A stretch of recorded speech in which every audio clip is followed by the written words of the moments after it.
ایران کے ساتھ جنگ میں ہمارا اسلحہ اور میزائل ختم کیوں ہوئے؟ ٹرمپ انتظامیہ میں اختلافات شدت اختیار کر کے ٹرمپ نے اپنے وزیر جنگ کو جھاڑ پلا دی۔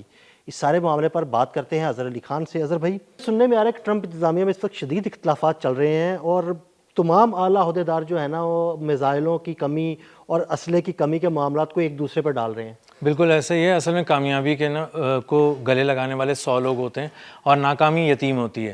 تو اب ناکامی یتیم ہوئی ہوئی ہے اور اب سب یہ ڈھونڈ رہے ہیں کہ وہ کون ہے جس نے غلط ایسٹیمیٹس دیے ڈونلڈ ٹرمپ کو اور یہ بتایا کہ ہمارے پاس تو بہت طاقت ہے، ہم تو ایران کو جب چاہیں توڑ کے رکھ دیں، اور بار بار یہ کون بریفنگ دیتا تھا کہ ایران 34 گنا چھوٹا ملک ہے عسکری طور پہ اور ہم جب چاہیں اس کو دبا کر ختم کر سکتے ہیں۔ اب ڈونلڈ ٹرمپ جب یہ سوال کر رہے ہیں اور بھری میٹنگ میں کر رہے ہیں اور وزیر جنگ کی طرف دیکھ کے کہتے ہیں، پیٹ ہیگزت کی طرف، کہ یہ بتاؤ کہ کس طرح ہمارے اسٹاک پائلز ختم ہو گئے اور ہمارے پاس جب میزائل ہی ختم ہو گئے، ہتھیار ختم ہو گئے، تو یہ اچانک کیسے ہو گیا اور اس کا ذمہ دار کون ہے؟ تو ایک تو وہ تسلی بخش جواب نہیں دے سکے، بہت زیادہ حیران ہوئے، تھوڑے سے برہم بھی ہوئے کہ میرے اوپر کیوں سب یہ بوجھ لاد رہے ہیں، اور دوسری طرف جتنا غصہ ڈونلڈ ٹرمپ کا تھا اس کا سارا غصہ جو ہے وہ انہوں نے دوسری طرف ڈائیورٹ کر دیا، اور دوسری طرف بیٹھے تھے نائب وزیر دفاع اسٹیفن فنبرگ، اور اسٹیفن فنبرگ کو وہ کہہ رہے ہیں کہ یہ بتائیں گے، انہوں نے کہا تھا کہ اس وقت صورتحال ایسی ہے، ہمارے پاس اسلحہ اتنا ہے، تو اس وقت کوئی بھی امریکی انتظامیہ میں ایسا موجود نہیں ہے جو یہ بات کہے کھل کر کہ ہاں میں نے بریفنگز دی تھیں، میں نے اس بات کو انشور کیا تھا کہ ہاں بھائی اسلحہ بہت ہے ہمارے پاس، ہم لڑ سکتے ہیں۔ اب جنرل ڈین کین جو وہاں پہ جو ان کی افواج کے سربراہ ہیں، بار بار مختلف بریفنگز میں، مختلف میٹنگز میں یہ بات کر رہے تھے کہ ڈونلڈ ٹرمپ صاحب آپ اس بات کو اپنے پیش نظر ضرور رکھیں کسی بھی حملے کی بات کرتے ہوئے، کوئی دھمکی دیتے ہوئے، کہ ہم ایران کے ساتھ بہت زیادہ انگیج نہیں رہ سکتے ملٹری طور پہ، اگر ہم حملے کریں گے تو ہماری چیزیں ختم ہو جائیں گی، ابھی کم ہو رہی ہیں۔ بار بار کمی کی بات کرنے کے باوجود ڈونلڈ ٹرمپ نے اس بات پہ دھیان نہیں دیا کیونکہ وہ پیٹ ایگزٹ کو سن رہے تھے۔ وہ پیٹ ایگزٹ کو سن رہے تھے، وہ دراصل وہ یہی بات ہے کہ وہ جو ان کے مشیران ہیں نا، انہوں نے ایکچولی ٹرمپ کو ڈبویا ہے۔ مشیران غلط اطلاعات دیتے رہے اور ٹرمپ انہی کی بات سنتے رہے، جو لوگ صحیح بات کر رہے تھے ٹرمپ نے ان کی بات ہی نہیں سنی۔ جی، اور جو پروفیشنل لوگ تھے جو اس جنگ کو لڑ رہے تھے، جو اس کے ذمہ دار تھے، جو گراؤنڈ پہ سارے معاملات کو دیکھ رہے تھے، ان کی کسی بات کو سنا نہیں۔ جنرل ڈین کین چیختے رہے، بتاتے رہے بہت ساری چیزیں، جہاں امریکہ مضبوط تھا جنرل ڈین کین نے بتایا، لیکن جو ڈونلڈ ٹرمپ تھے وہ زیادہ تر پیٹ ہیگزٹ کی طرف دیکھ رہے تھے، اور وہ اسی لیے حیران بھی رہ گئے ہیں اب کہ اب وہ ایک طرف تو کم ہو گئی ہیں ساری چیزیں اور دوسری طرف اس کی ذمہ داری لینے والا بھی کوئی نہیں ہے، اور وہ کہہ رہے ہیں کہ اسٹیفن فنبرگ کی طرف وہ اشارہ کرتے ہیں۔ اب یعنی وہ یہی ہو رہا ہے کہ بھائی ذمہ دار کون ہے؟ میں نہیں ہوں جی، وہ اس کی طرف اشارہ کر دیا، وہ اگلا کہتا ہے جی میں ذمہ دار نہیں ہوں تو وہ ذمہ دار ہے، یعنی کوئی بھی ذمہ داری لینے کو تیار ہی نہیں ہے، کوئی بھی ذمہ داری لینے کو تیار نہیں ہے۔ اور اب صورتحال یہ ہے کہ اب کھل کر یہ بات ڈونلڈ ٹرمپ کو پتہ چل گئی ہے کہ ہم زیادہ دن تک ایران کے ساتھ نہیں لڑ سکتے۔ اچھا، دنیا جو رپورٹ بنا رہی ہے وہ یہ بنا رہی ہے کہ دراصل آپ چین اور روس کے ساتھ جنگ لڑنے کے قابل ہی نہیں رہے۔ اگر آپ کے کوئی اس طرح کا کانفلکٹ ہوتا ہے جس میں آپ چین کے ساتھ جاتے ہیں، رشیا کے ساتھ جاتے ہیں، یا کسی ایون ایران کے ساتھ جاتے ہیں، تو ایران کے ساتھ بھی آپ 15-20 دن تک جنگ لڑنے کے قابل نہیں ہیں۔ اور اس کا ایک واضح اور بہت ہی نظر آنے والا ثبوت یہ ہے کہ دراصل آپ ایران کے ساتھ اب بات چیت کر رہے ہیں، اور یہ کہہ رہے ہیں کہ وہ چاہ رہا تھا بات چیت کرنے کا، ایران نے کبھی نہیں کہا کہ ہم بات چیت کرنا چاہ رہے ہیں۔ تو اس کی تردید بھی کر دی کہ جناب ہم نے ایسی کوئی بات نہیں کی، بات چیت کی ہے امریکہ چاہتا ہے، اور امریکہ بھی مجھے لگتا ہے کہ ٹرمپ کو جب پتہ لگتا ہے کہ یار شاید اسلحہ کم ہو رہا ہے، میزائل کم ہو رہے ہیں، تو تھوڑے دیر کے لیے جنگ بندی کر دی جائے، اور ابھی بھی مجھے لگتا ہے کہ یہی صورتحال ہے، اس لیے جنگ بندی کی گئی ہے تاکہ جو ہے نا اپنے آپ کو کسی طرح بچا لیا جائے۔ بالکل ایسا ہی ہے، اور ایران اس چیز کو بھی اب پڑھ رہا ہے کیونکہ اس کو اندازہ ہے کہ یہ جب بھی رک جاتے ہیں، تھم جاتے ہیں، تو یہ پلٹ کر اس کے بعد سانس لینے کے بعد وار کرتے ہیں، اور اسی لیے آج آپ نے دیکھا بھی اور ایک ویلاگ بھی کیا آپ نے کہ وہ خلیج کے کچھ ممالک کے اندر انہوں نے اپنے ٹارگٹ سیٹ کر لیے۔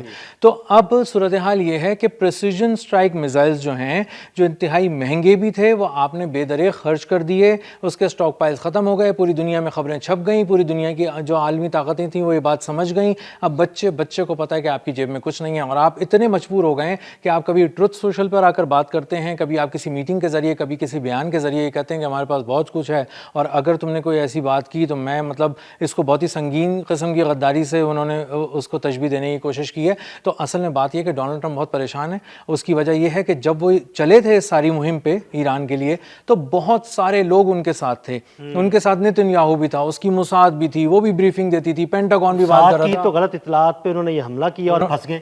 بالکل پھنس گئے. تو اب وہ پہلے تو یہ ساری چیزوں کو شور مچاتے تھے, اب جب وہ آگے بڑھ چکے ہیں, پھنس چکے ہیں, اور اب پوری دنیا آ کے ڈونلڈ ٹرمپ سے سوال کرتی ہے کہ آپ نہ ہرمز کیوں نہیں کھلوا پا رہے. بھائی اب آپ سے نہیں ہوتا تو آپ پیچھے ہٹ جائیے, اگر آپ کو ایران کو نہیں ہٹا پاتے تو آپ شکست کا اعلان کریں, پیچھے ہٹیں, اس پورے وار تھیٹر سے باہر نکلیں, اور اگر آپ کچھ کر سکتے ہیں تو کر کے دکھائیں. اب یہ دونوں کام ڈونلڈ ٹرمپ کے بس سے باہر ہیں. اگر اس کو ان کو کوئی سیف ایگزٹ بھی ملنا ہے, سیف پیسج ملنا ہے, تو بھی وہ ایران کی ہی مرہون منت ملنا ہے, اور اگر انہیں جا کر اس کو تباہ کرنا ہے تو یہ تو سارے خام خیال نکال چکا ہے. ایران اتنا مارا ہے اس نے امریکہ کو کہ اس میں کوئی شک نہیں ہے. ٹھیک. اچھا مجھے یہ بتائیے گا کہ چونکہ آج کل جنگ بندی ہے اور دوسری طرف یہ خبریں بھی سامنے آ رہی ہیں کہ اس کے پاس جو ہے نا میزائلوں کی کمی ہو گئی ہے, تو کیا امریکہ دوبارہ اپنے میزائلوں کا ذخیرہ بڑھا کے ایک دفعہ پھر ایران کو نشانہ بنانے کی کوشش کرے گا؟ عدیل بھائی, جو صورتحال ہے نا, جو اسٹیٹس بتا رہے ہیں وہ بہت خوفناک ہیں. وہ بہت خوفناک اسٹیٹس یہ ہیں کہ ڈونلڈ ٹرمپ بلا کر اسلحہ مینوفیکچر کرنے والی کمپنیز کو, اسلحہ بنانے والی کمپنیز کو کہہ رہے ہیں کہ پروڈکشن اپنی 3 گنا بڑھا دو, 4 گنا بڑھا دو. انہوں نے کہا ہم جتنی بھی رفتار بڑھا دیں, جتنا بھی پیسہ لگا دیں, ہم وقت کو تو شکست نہیں دے سکتے نا. تو ہمیں کم از کم 1 سال 2 سال 3 سال اور مختلف میزائلز کے حوالے سے انہوں نے مختلف ٹائم دیا ہے. تو یہ سارے میونیشنز, یہ سارے میزائل, یہ سارے انٹرسیپٹرز جو انہوں نے استعمال کر لیے ہیں ایران کے خلاف, بے دریغ استعمال کر لیے ہیں, یہ صحیح طرح سے اس کے سٹاکس بھرنے میں ان کو 4 سے 5 سال لگ جائیں گے, اور کچھ چیزیں ان کے پاس 1 سے 1.5 سال میں آئیں گی. تو یعنی مطلب جو میزائل ہیں انہیں ایک میزائل کو بننے میں خاصا عرصہ درکار ہوتا ہے. ہر میزائل کی الگ الگ ایک پروڈکشن کی کیپیسٹی ہے کہ کتنے میزائل وہ بنائے جا سکتے ہیں. جو پریسیجن اسٹرائک میزائلز ہیں وہ جتنی بھی تیزی سے آپ بنا لیں وہ آپ 100-200 تیار کر پاتے ہیں بہت جلدی, کیونکہ وہ بہت ہی مہنگے بھی ہیں اور بہت ہی احتیاط سے ان کو تیار کرنا پڑتا ہے. جو دیگر اور میزائل ہیں, ٹاما ہاک میزائل ہیں, اس کی ہر چیز کی ایک الگ الگ ڈیٹ دی ہوئی انہوں نے. تو جو امریکہ ایران سے جنگ سے پہلے چلا تھا جتنے سارے میزائل لے کے اپنے ترکش میں بہت سارے تیر لے کے, وہ ترکش خالی ہو چکا ہے. اس میں اگر آپ کو مختلف قسم کے تیر اس میں دوبارہ بھرنے ہیں تو اس کا الگ الگ ٹائم ہے. ہر کمپنی اپنی اپنی چیزوں کے الگ الگ چیزوں کے الگ الگ ٹائم بتا رہی ہے. اب اس کا مطلب یہ ہے کہ آپ اگر 1 سال بھی لگا لیں کم سے کم, تو 1 سال تک آپ کیا ایران کے ساتھ گفتگو کرتے رہیں گے اور اس وار تھیٹر میں ایک نئی جنگ نہیں چھیڑیں گے, کوئی حملہ نہیں کریں گے. اور اگر آپ حملہ کرتے ہیں تو آپ کو جواب ملے گا اتحادیوں کی زمین پر مشرق وسطیٰ میں. پھر اتحادی آپ کو آ کے دوبارہ پکڑیں گے گردن سے, دفاع نہیں کر پائیں گے, دفاع نہیں کر پائیں گے. پھر آپ اس پہ حملہ کرنے کی کوشش کریں گے, وہ آپ کو 4 گنا شدت سے مارے گا ایران جس طرح مار رہا ہے. ایران کے پاس میزائلوں کی کمی نہیں ہے, کوئی کہہ رہا ہے اس کے پاس 60,000 میزائل ہیں, کوئی کہہ رہا ہے 25,000 ہیں, کوئی کہہ رہا ہے 90,000 ہیں. تو اس کے پاس تو بھرے پڑے ہیں ذخائر, پہاڑوں کے نیچے پتہ نہیں کیا کچھ خزانہ دفن ہے, کسی کو نہیں پتا. وہ نکالتا ہے, ہر دفعہ نئی چیز سے وار کر رہا ہے. خیبر شکن میزائل کی نئی ٹیکنالوجی نے حیران کیا ہے, ڈرونز بھی وہ 3-4 قسم کے نئے ویریئنٹ لے کر آ گئے ہیں.